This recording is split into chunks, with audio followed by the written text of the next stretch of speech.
All right, everybody, welcome, welcome. We are here on Thursday, September 23rd at 1 o'clock. It is great to be with you. Welcome, welcome.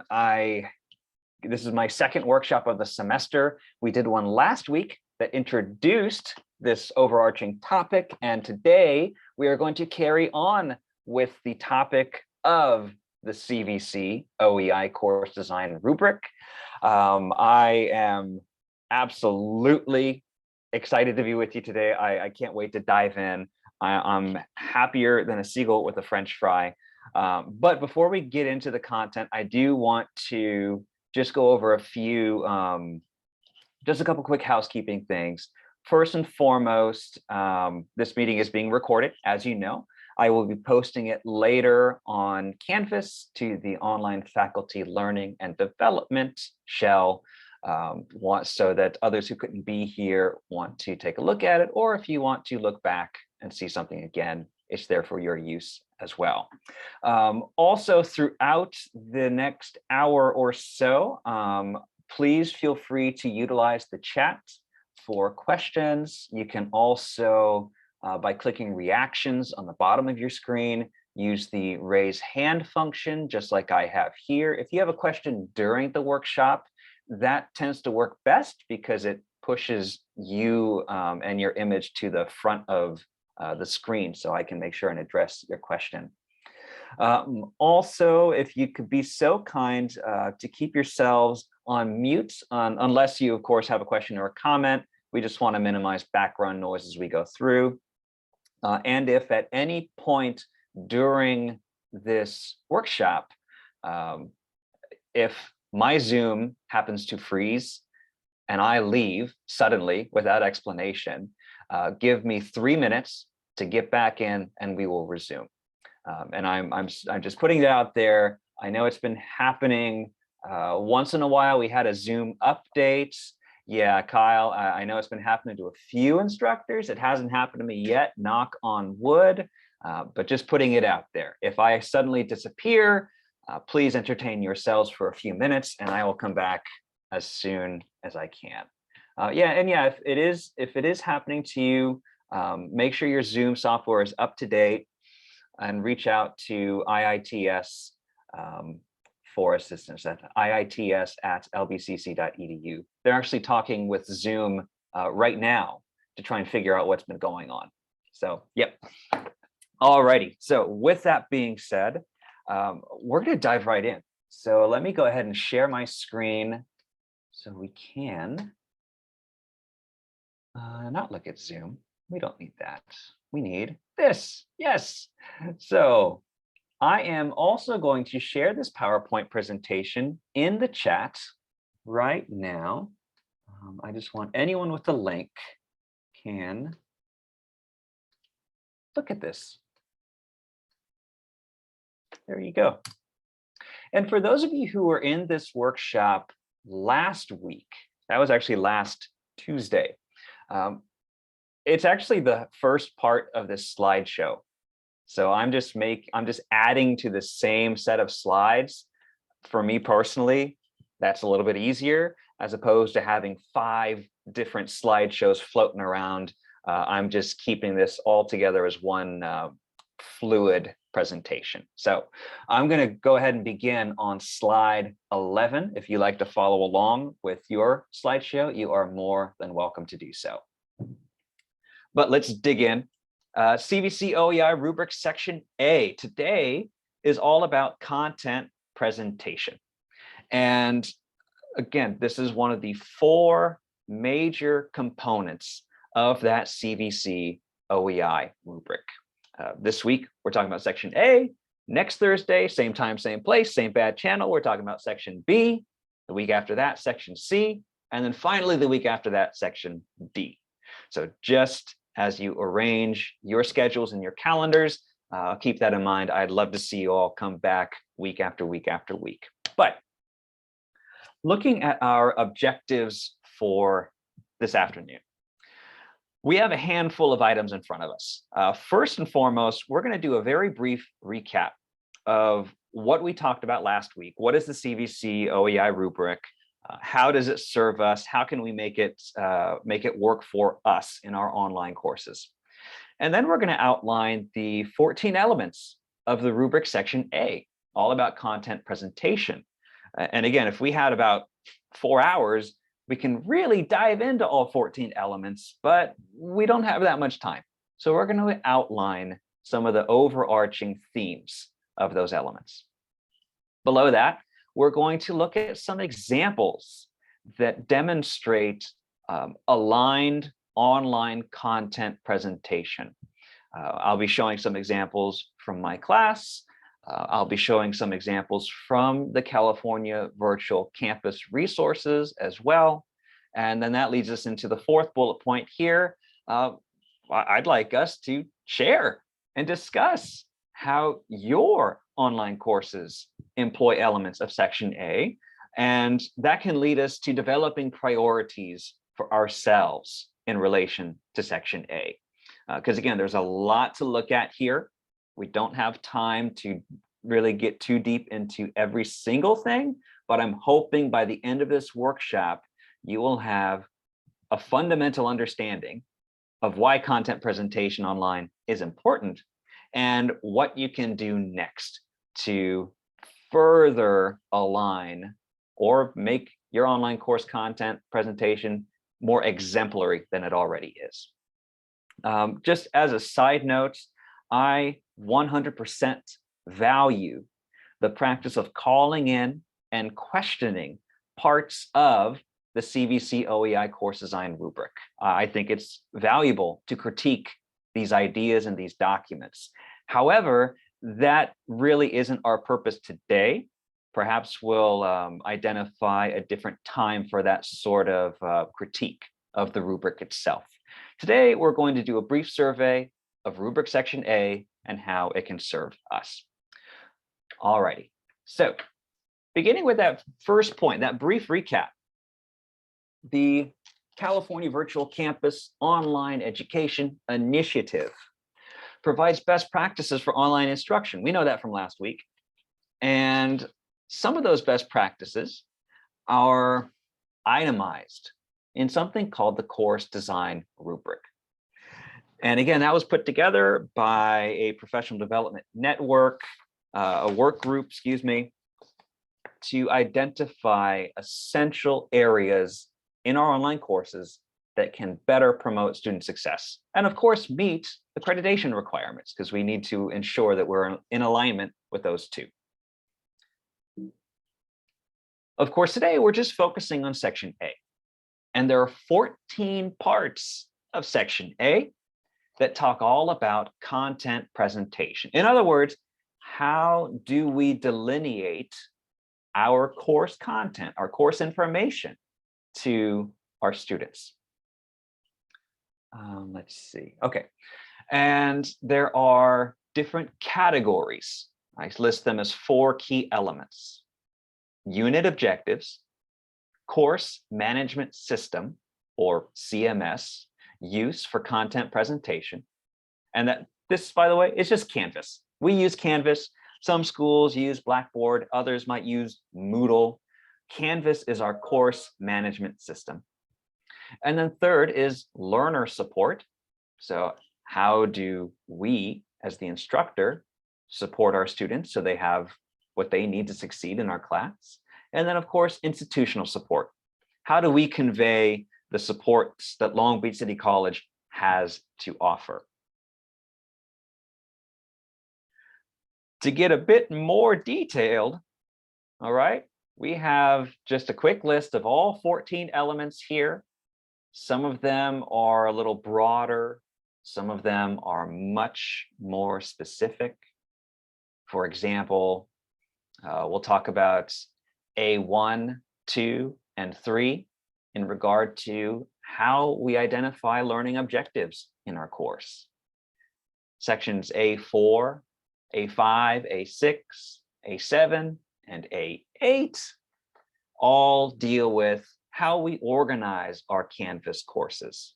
So each one of those is broken down into more specific items that we can look at.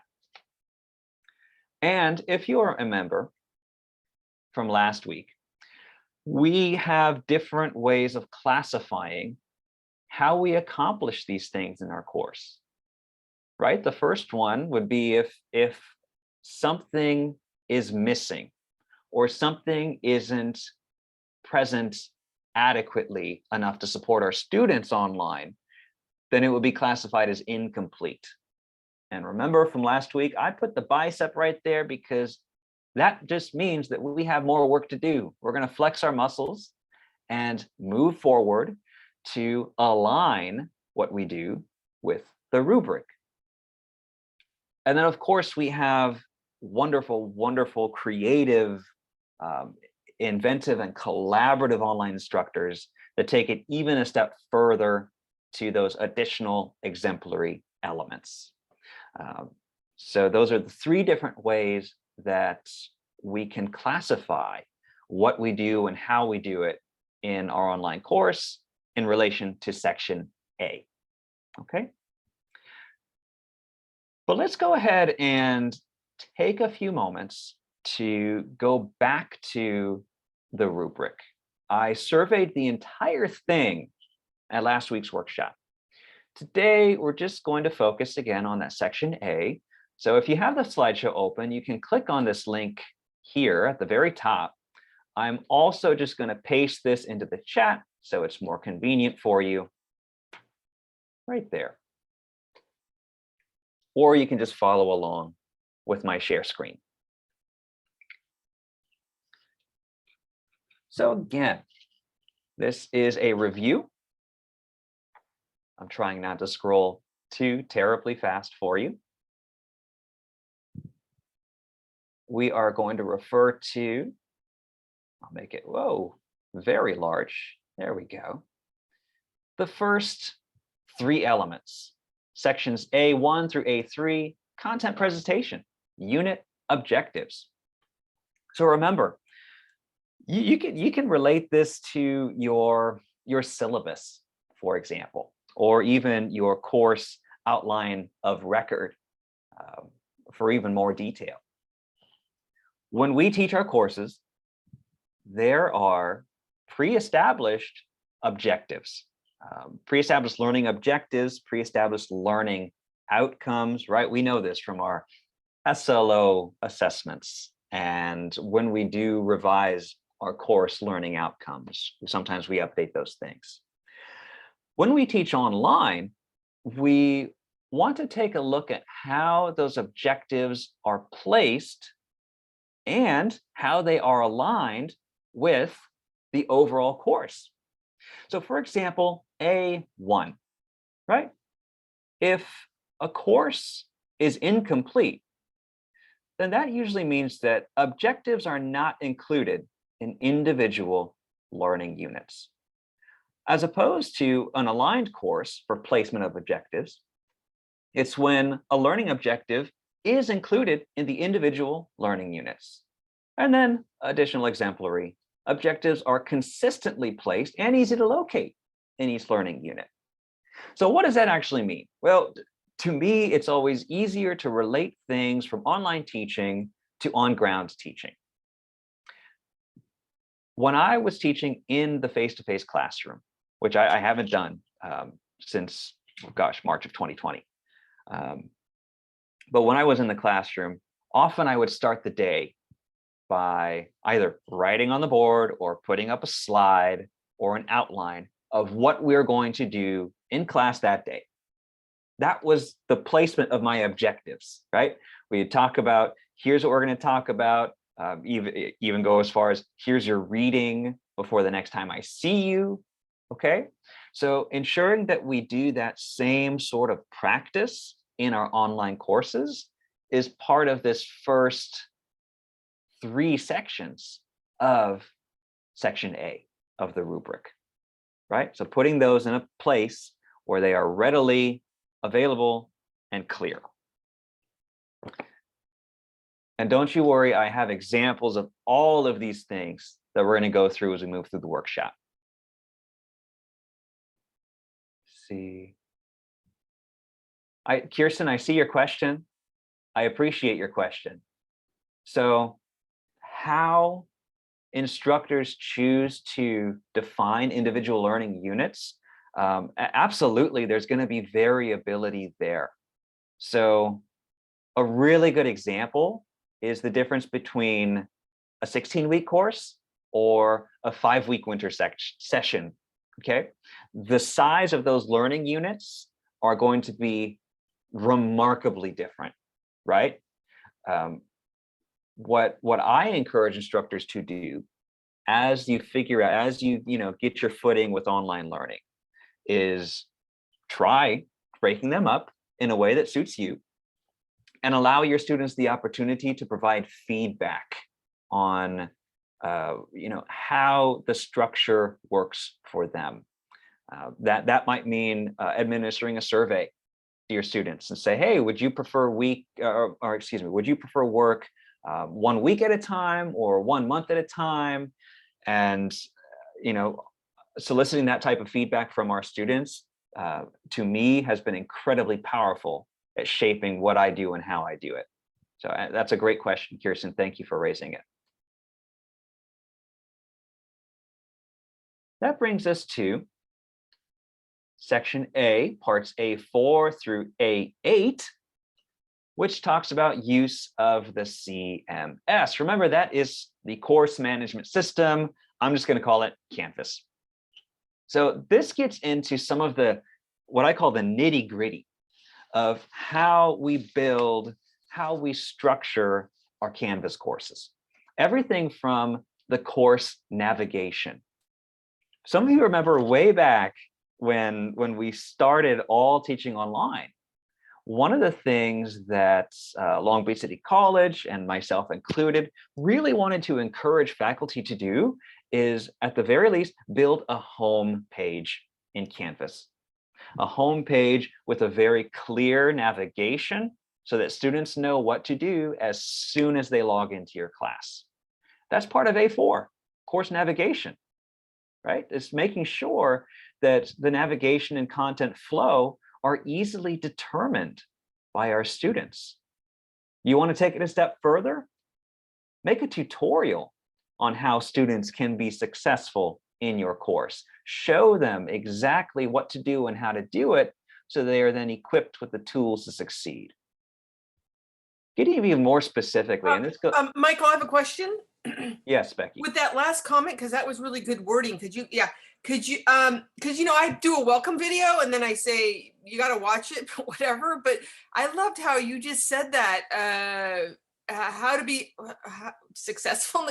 I don't know, whatever. But is it kind of like a welcome video where I go over the whole Canvas shell? Is that what that's talking about? You know what? In about 5 to 10 minutes, Becky, I'm going to show you exactly what I do. Okay, great. Yeah, thanks. I'm going to take you all on a little tour of my course. And again, not that mine is the gold standard. It's just one way of doing things, but that will totally address your question.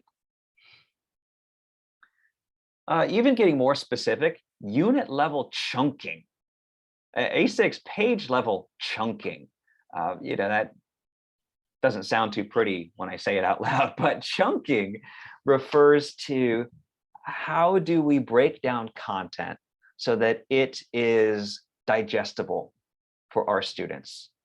This applies for Zoom, this applies for Canvas, this applies for your PowerPoint slideshows if you post those on Canvas for students. How do you organize it so that it is manageable? And again, there are lots of examples. I'm going to show you some as we move through the presentation. Again, one of these things where I have found it invaluable to solicit student feedback of how my lessons, even down to how are my pages divided up and organized. Are they clear? Are they consistent? Do they get to the point in a manner that works for my students? Effective use of CMS tools.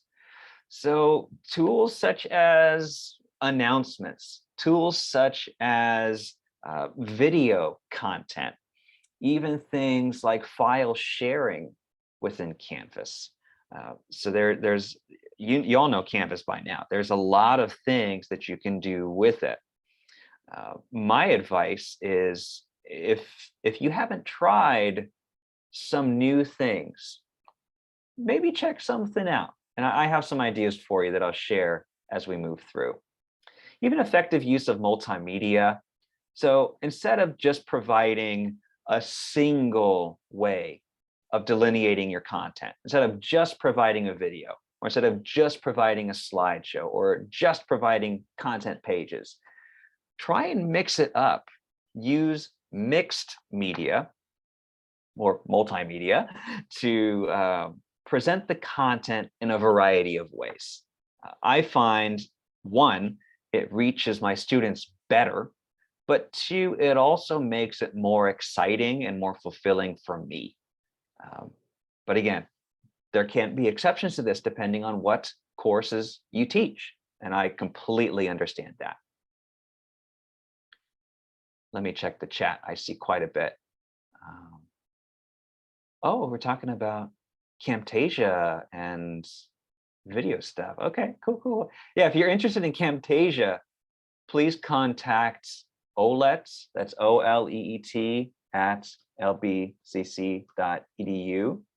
Just put it in the chat and they can get you set up. Okay, back to section A, A9 through A11. We're halfway there, I promise. We're talking about learner support.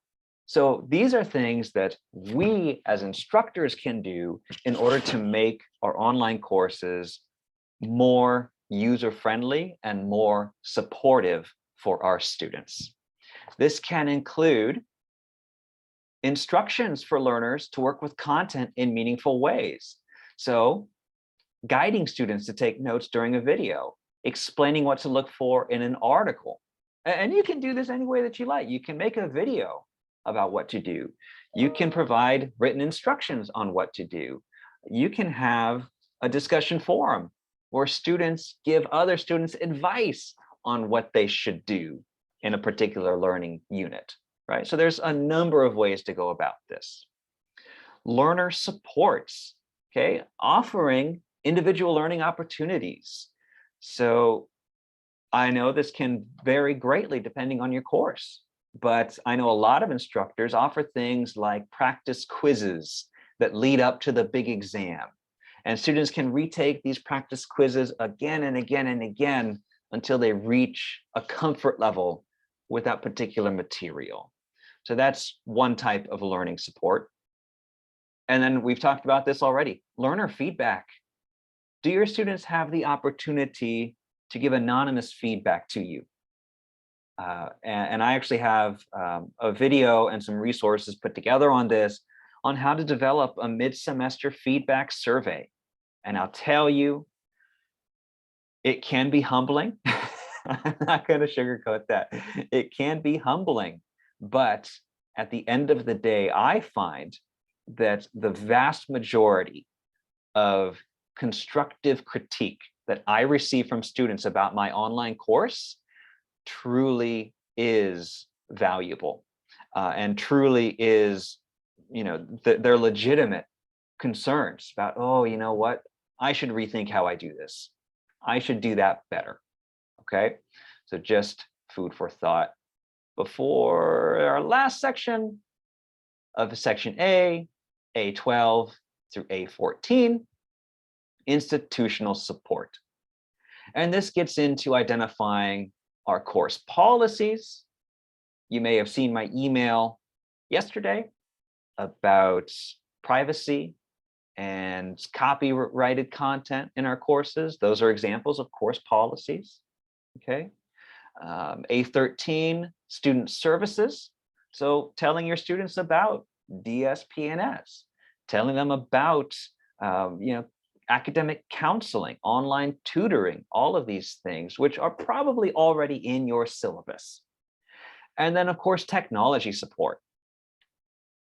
Linking students to the Student Technology Help Desk is a great starting point. Depending on your course, maybe you have something a little more technical for students to do. So providing them instructions on how to get help with that particular thing is absolutely essential, so they can be successful on that aspect. So that was a lot. I think I told you last time, section A is a bit of a monster because there's so much for us to consider. But what we're going to do now is break this down and identify some general priorities and some general themes in these that we can start to address. That is too small for my liking. Let me make it larger. Oh no, I need to refresh. Sorry, hang on.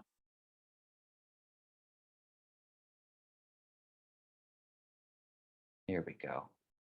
I think I have too many tabs open, huh? Come on now.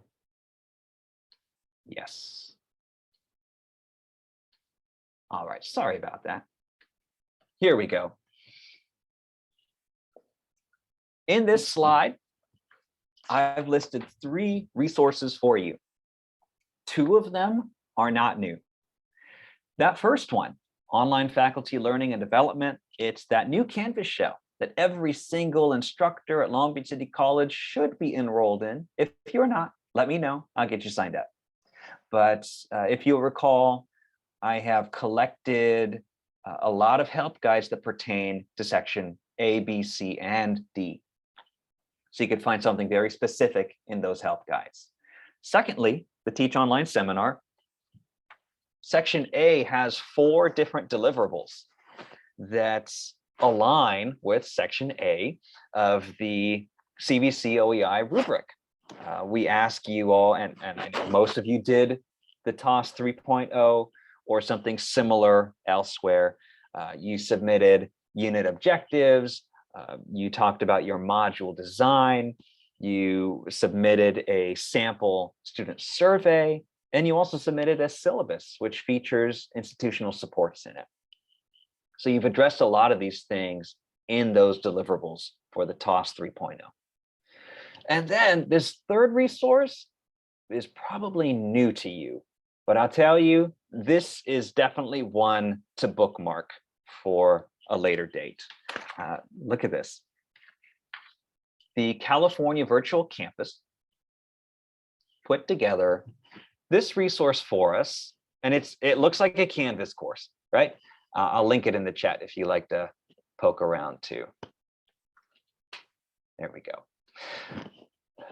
Again, yeah, this is from the CVC-OEI, and it identifies every single part of the rubric. Again, it gets into B, C, and D, but we're just looking at A today. And it talks about like A1. Okay, I'm going to click on that page, and it's going to show you some really handy tips on how do I do that? How can I make this work in my course? I love this resource because every single item from the rubric has its own page. And go to A2. Again, what is A2 all about? How do I do this in my course? And then there's also tips for reviewers. Again, that is the long game. Christy, we talked about this last time of when a course is being reviewed by a colleague, what the reviewers would look for, right? So I love this resource. It's got good examples. It even has practical things like how do you lay out a home page, or I want to have a nice button on my home page. Here is the HTML code to make this button. Okay, so if you want a particular element on a certain part of your course to make the navigation easier. Again, they're all working towards, in this case, A4, the navigation, right? So again, this is something I strongly urge you to bookmark. It's something I look at frequently just to kind of check in. Oh yeah, oh, what's another way of doing that, right? How can I do this a little bit better in my class? Oh yeah, good, good, good. Glad this is helpful. Yeah, Michael, do we have a link to that? Where how do we, oh, is that yeah, what that is right I there? just Oh, I just put it in the chat. Mhm. okay. I've been trying to find it on my own, but not paying Yeah. attention to the chat. Okay. Yeah, you'd have to type in a long URL. No, just use the chat. It's also linked in this slide at the bottom. Okay. All right. So excellent, excellent. Let's dig in a little bit more then, shall we? Yeah, 134. We're good. So let's see some examples. All right, let's see some examples. And we're going to break this down into categories. And I'd love to show you 14 different examples of things. We just don't have the time, but in some cases, we're going to kill two birds with one cat out of the bag and show things that accomplish more than one set of the rubric. All right. Section A, content presentation on units objectives. On the next few slides, I want to invite you to a self-inquiry. Namely, on this slide, are your objectives, I should have put this first, are your objectives there? Are your objectives clear? Are they consistent? Are they aligned with your COR? That's your course outline of record. So let me show you exactly what I mean. And to demonstrate this, I'd like to very humbly refer to my own course. And again, you do not have to do things the way that I do in my class. Depending on what you teach, and of course, your personal style, you will do things differently, and more power to you. So this is just one example of one way to make our objectives clear and consistent and aligned with the COR. So to do that, I'm going to take you to my current class. This is live right now, so I'm not going to poke around too much with grades and stuff, but this is my linguistic anthropology class. And from the home page, students typically click on class lessons, or they just click on modules. And I'm going to shift on down to, let's see, units, objectives. I'm going to go down to week 2, where we really start digging into some content. You get a sense of how I organize my course. And this is how it works for the entire 16 weeks. Every week is its own module, and I label it. Week 2, I give the dates. My course runs from Sunday until Sunday. At the very bottom, I even say this content above is due by Sunday by 11:59 p.m. And there is a blend of content pages, discussions, content page, assignment, content page, assignment, content page, quiz, conclusion. That's the structure. That's how I do it, and it's been working so far. Of course, I'm always changing things from one semester to the next, but particular to those first elements of section A. I'm going to click on week 2 objectives and goals, the first page that my students see within a module. And every week begins with a fairly simple page just like this, right? The goals of the week. Together, we're going to do these things: define anthropology, identify connections between language and culture, evaluate how we do linguistic anthropology, analyze linguistic ideologies. Okay, so I'm drawing pretty heavily from Bloom's taxonomy on this stuff. Okay, using a lot of action words here to find, identify, evaluate, and analyze. And bear in mind, these are not my on-syllabus student learning outcomes. All right, these are things where I've looked through my lesson, and if a student were to email me and say, "Hey, professor, what are we doing this week in class?" I would just say, "Oh, this is what we're doing." But then in this next section, I put the goals above align with the following learning objectives for this course. These are copy pasted from my syllabus. These are the learning objectives for the class. And of course, these are going to recur depending on the topic more than one time, right? But then I say everything we're doing this week will support these goals. Contact me if you have any questions along the way. Let's get going. And then I prompt students to click this button to get started, right? So if we refer back to our rubric, sections A1, 2, and 3, placement of objectives, clarity of objectives, and alignment of objectives. This is my effort in my course to meet those 3 criteria every single week. And again, you might break your class down 2 weeks at a time. I've seen some instructors do them a little bit larger. Some will do it a little bit smaller. Again, those 5-week winter classes, you might have something due every 3 days. So these might happen more frequently. So it might just be goals of the unit rather than goals of the week. But it's something to keep in mind as you move forward. Okay. So that is one example of meeting those first 3 criteria. Next example, content presentation, use of CMS. Again, I'd like to invite you to some self-inquiry on this. Think about your online course. How are modules and pages chunked, there's that word again, chunked, to be clear and organized? There's a lot of different ways to do this. There's a lot of different ways. And that's great. I love variety. Trust me. Those of you who've done trainings with me before know that I do not believe in one-size-fits-all online teaching methods, right? Depends on what you teach and how you teach it. But again, I'm going to reference week 2 in my course. Again, this is where we start getting into some of the content. We already saw this first page, okay? But let's see what happens when students click that next button and get into some of the content.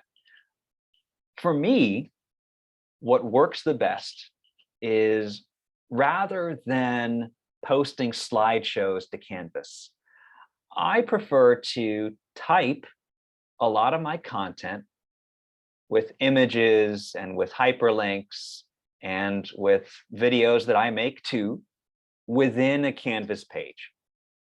And I do this for a number of reasons, but first and foremost, it's just my preference.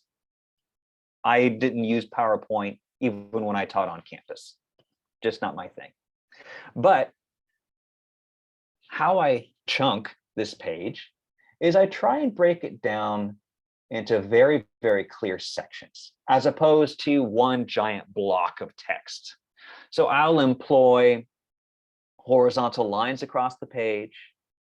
I'll make sure that I use appropriate lists and subheadings in the page, break things down. Again, these are sentiments that I would literally quote myself from when I used to teach in a face-to-face classroom. And all I did is I put them up here. I wrote them out. And then when students get to the bottom of this page, they're prompted to continue with the lesson. And that takes them to, of course, their first assignment, which we're not going to worry about right now. But then they're taken to another content page. Again, I try not to put too much on one page. I try and reduce, if it's too much scrolling. Sometimes students can get a little bit lost. Maybe if they're working on their phone, it's a lot of scrolling. But I found a balance of making sure that I say what needs to get said, but also do so in a clear and concise way. And again, for me, using the content pages with plenty of visual and audio-visual aids works very well for me. Okay. So again, that's getting into unit level chunking, page level chunking, and even using multimedia. audio, video, text, images, etc. Okay. And then let's also think about learner support. And for the last time, I'm going to invite you to some self-inquiry on this. What does your first module look like? How do you equip your students with the skills necessary to succeed in your course? Again, just reflecting on these questions. I'm not asking you to answer them now, though you are more than welcome to do so in the chat if you are so inclined. But let me show you one way that has worked very, very well for me. Here we go. May I interrupt with a quick question? Bill, yes, please. How are they defining, content pages? Mm-hmm. And are they making, well, I see a distinction between the pages that you showed us and, like the textbook. Mm-hmm, mm-hmm. If we're using, OER materials that are, that we can link directly to within the modules like this, mm-hmm. Are they going to consider that content pages as well? Or do we need to go in there and massage them and kind of, turn them into our own words? Bill, that's a great question. That is a wonderful, wonderful thing for all of us to think about in our courses. For this rubric, I do not believe it identifies explicitly what is the content it is referring to. However, with that being said, I would argue, and I would take the position that this is referring to content that we create, as opposed to a reading, as opposed to an OER material, which it's essential, it's wonderful. But I see this content as really in addition to those materials. And since we are the ones creating them, we are the ones in control of how they are organized, as far as unit level chunking, as far as page level chunking goes. Does that make sense? Does that address what you're getting at all? Yeah, absolutely. Yeah. Thank you. Yeah. So, and yeah, but my first point, it's not explicitly stated in the rubric. So that certainly warrants further discussion. I hear you. Thank you for raising that. That's great. Oh, and the reason that I asked directly is that a lot of the OER materials are directly approved by CVC-OEI, which created these standards.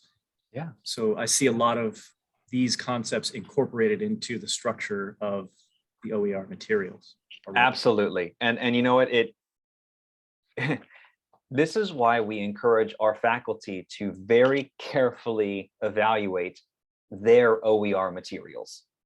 Are they accessible? Are they chunked clearly? Do they use mixed methods of presentation? Because a lot of them probably will align with the rubric, and in my mind, that's a good thing. So yeah, great point. Thank you very much.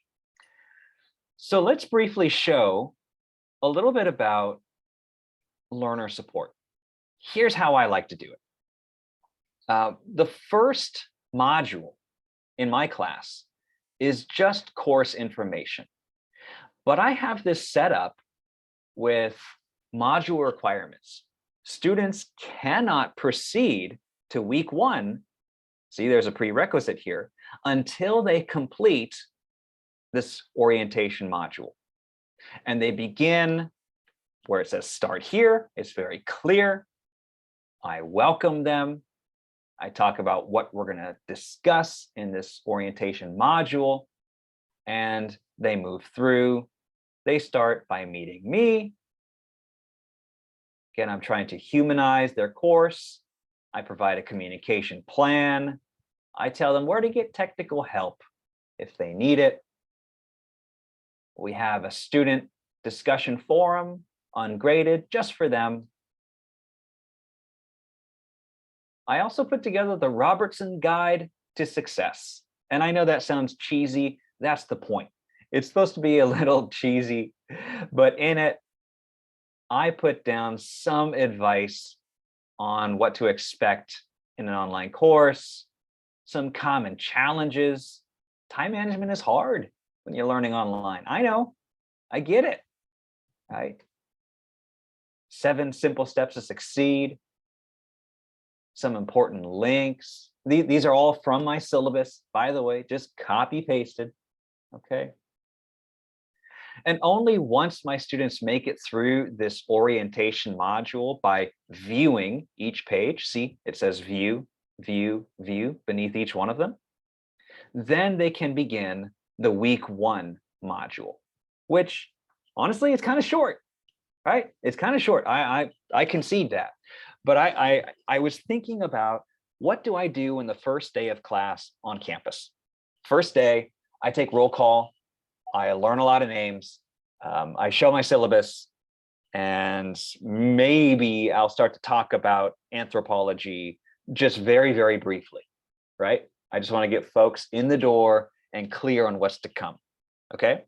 So it occurred to me that in my week 1 on Canvas, maybe I should take a step back from the anthropology content. As excited as I am to jump into it, I'm just going to show you how to succeed in this class.